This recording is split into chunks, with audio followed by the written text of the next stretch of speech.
so a very important topic when familiarizing yourself with cannabis is, what is cannabis? So let's start with that. A lot of people think of cannabis as a drug. It's actually a pretty complex plant.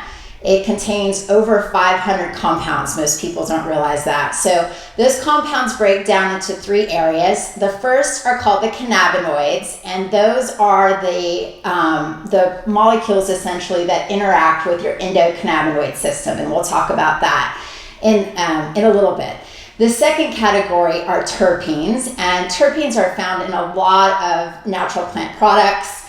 These are things that give the plant the odor. If you've ever been exposed to a cannabis plant and you've seen a couple of different plants, you probably noticed that those plants have kind of a different smell.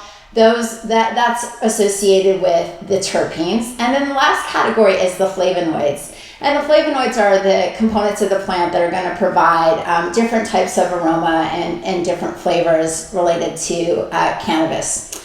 One of the things that's important to note about cannabis, a lot of people think there haven't been any clinical research into cannabis, and that's not true. So there have been a lot of studies into, and by studies I mean the gold standard in studies. So double-blinded, randomized, placebo-controlled studies. A lot of those studies have focused in terms of looking at abuse patterns, but many of them have looked at medical applications as well. So largely, there's kind of been 4 categories of those: MS, Parkinson's, epilepsy, and pain. That's where a lot of the clinical research has been focused. However, there's also been a lot of anecdotal evidence around the effects of cannabis as well.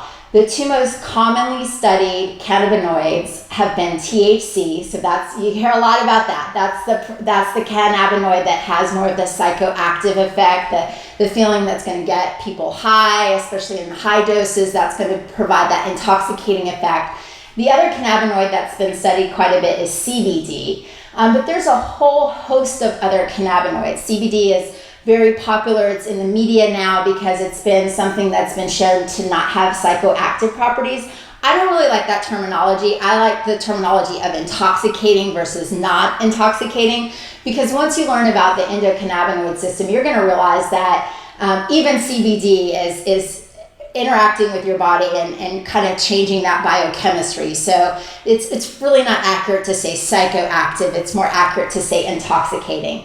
But there are a whole host of other cannabinoids at play in the cannabis plant, many that you haven't heard of: CBDA, THCV, again, a whole host of cannabinoids. So just wanted to point out that cannabis is a very rich plant, over 500 compounds.